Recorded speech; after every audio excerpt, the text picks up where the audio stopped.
Oke, halo Kang Jati, kembali lagi kan.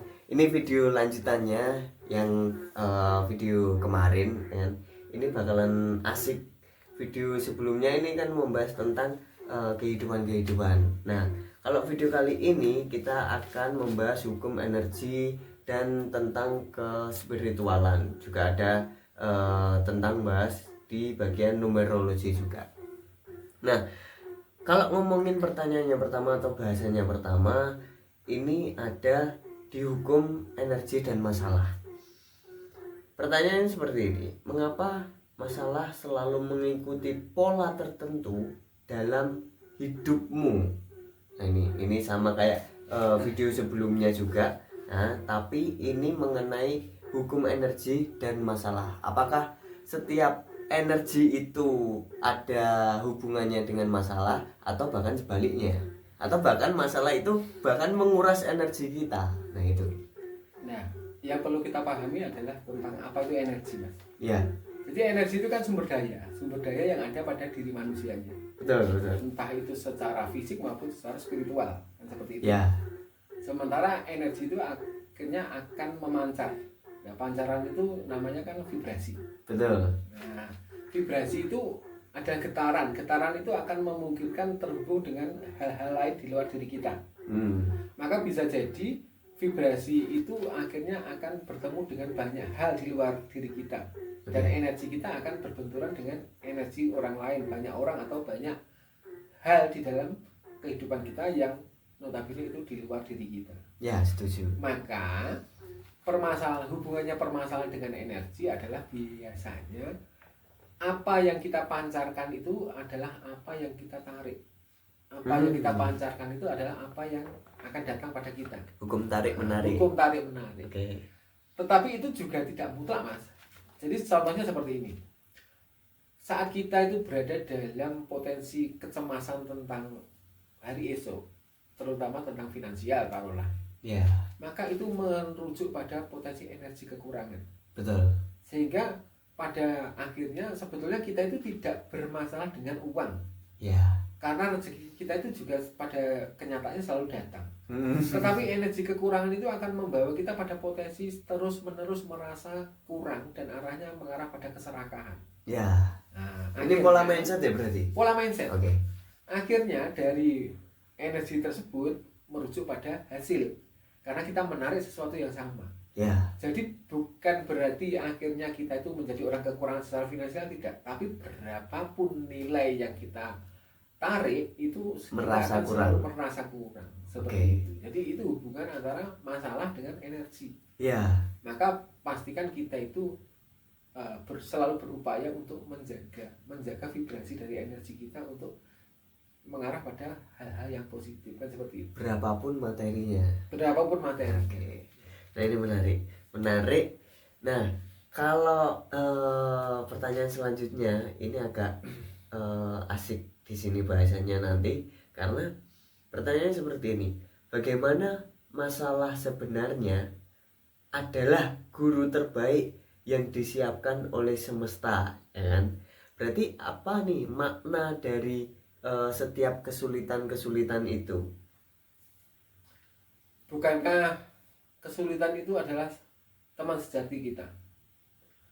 Jadi di dalam proses kehidupan itu kenyataannya kita sadari atau kita tidak sadari, kita itu kan selalu terbiasa atau selalu auto untuk menghindari masalah. Betul, setuju. Tetapi pada kenyataannya kita itu juga tetap selalu bertemu dengan masalah-masalah itu. Masalah lagi.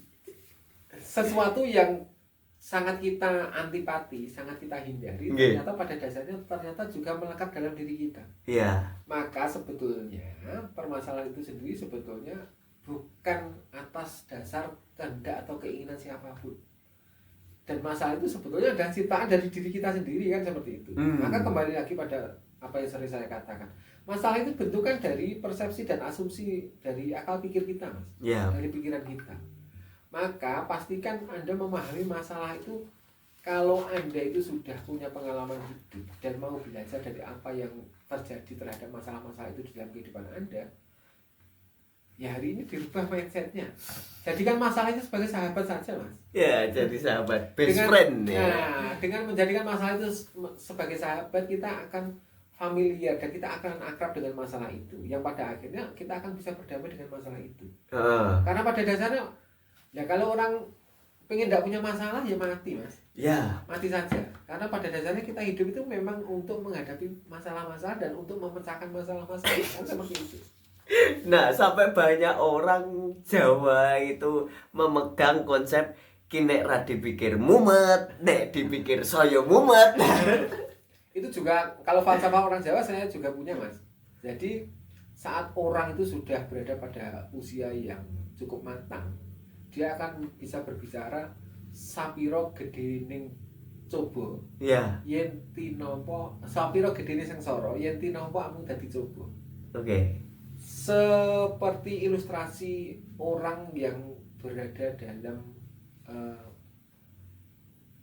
perjalanan kapal melakukan mengarungi samudra. Samudra itu kita anggap kehidupan. Di situ pasti akan dihadapkan pada yang namanya badai, Betul. ombak, terus cuaca ekstrim dan Ya. sebagainya. Di situ dia akan dengan berbagai cara bertahan bagaimana agar biduk kapal yang naik itu akan selamatkan seperti itu. Iya. Pada sampai saat dia itu bisa mendarat atau bisa berlabuh, dia akan sangat bangga sekali dan akan menceritakan itu kepada teman-teman yang lain bahwa saya sudah berhasil mengarungi samudra itu. Iya. Terus dia cerita tentang masalahnya itu dengan potensi yang berapi-api karena bangga, karena sebuah kebanggaan. Saya menghadapi naga, saya menghadapi badai, saya menghadapi makhluk Iya, yang menakutkan. yang menakutkan seperti itu. Itu akan menjadi cerita epik yang saat dia menceritakan dan mengenang itu yang ada apa, Mas? Kebanggaan dan kebahagiaan yang luar biasa. Iya. Nah, Setuju. itulah yang namanya guru itu pada akhirnya menjadi pengalaman itu menjadi guru yang paling baik di dalam kehidupan itu seperti itu. Karena saat kita mampu melalui setiap ujian-ujian itu, ternyata yang ada adalah kita menyadari bahwa diri kita semakin tangguh, semakin kuat dan semakin bijaksana. Ya, semakin kuat bijaksana. Menarik. Nah, Kang, ini ada pertanyaan lagi. Bagaimana cara mengubah energi yang kita masalah tadi, energi masalah menjadi sebuah kekuatan solusi dengan pola pikir tertentu, atau itu memang udah kehendak alam semesta?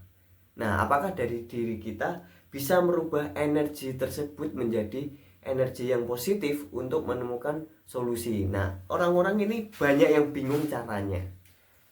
Sebenarnya kuncinya tetap pada satu hal, yaitu kesadaran. Ya. Kalau kita belum bisa memetakan, menganggap masalah itu dari sudut pandang dan persepsi kita, itu masalah itu kita jadikan apa, kita tidak mungkin akan menemui satu potensi seperti itu.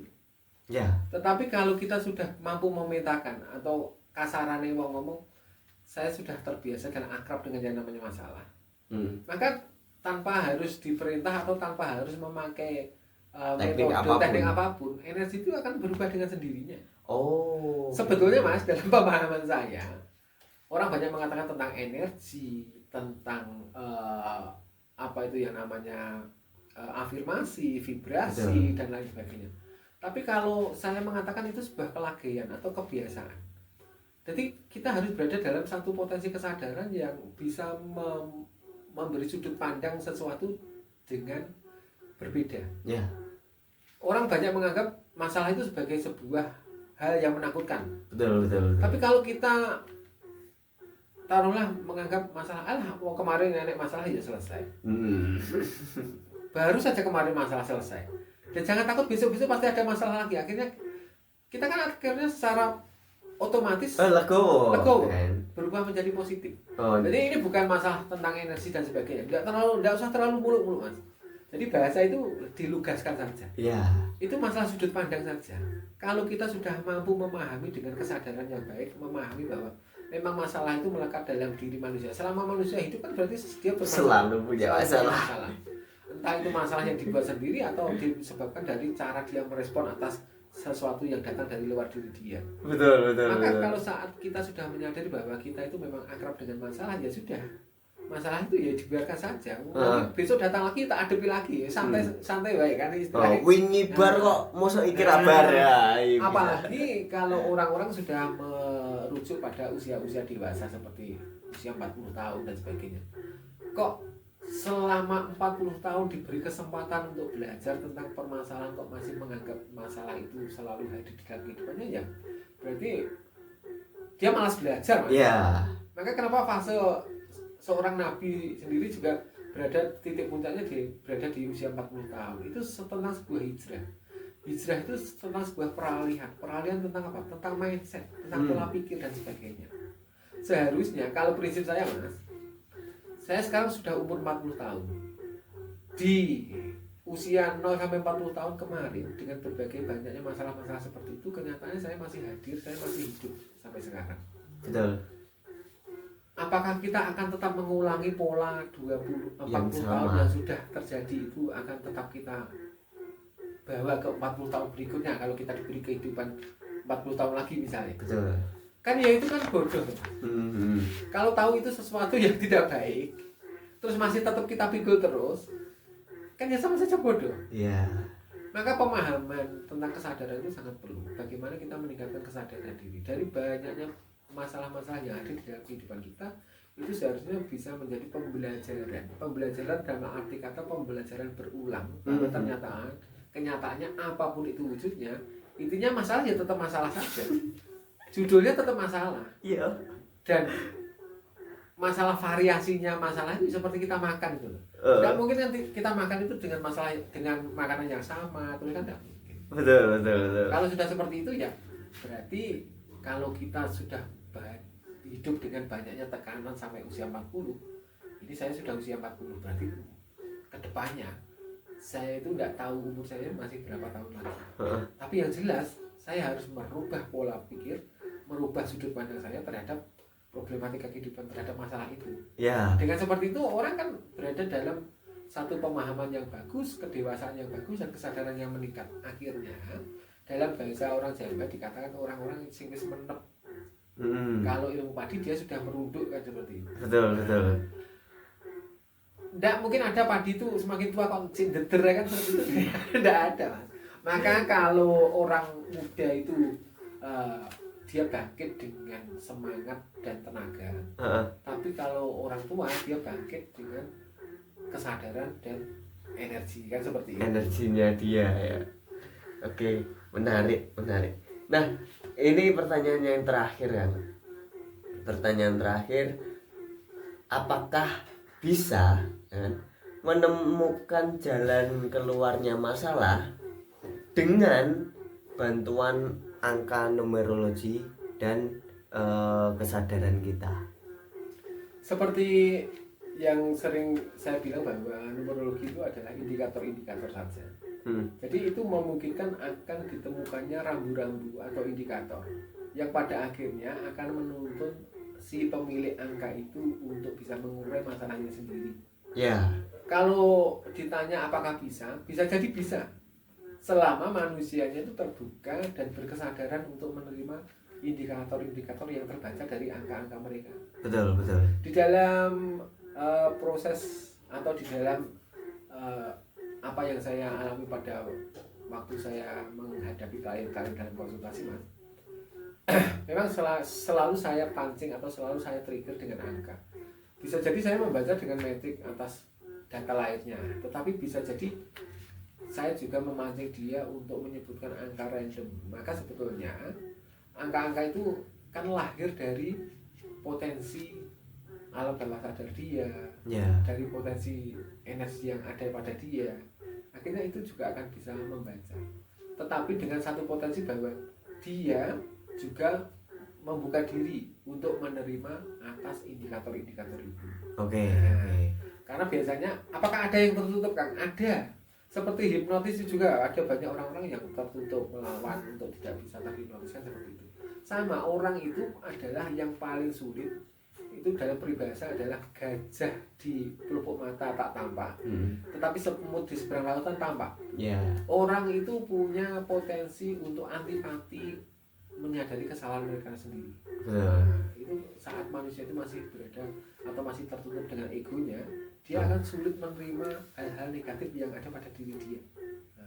Karena pikirannya dia defensif atau Betul. bertahan. Nah, bertahan, naluri bertahan.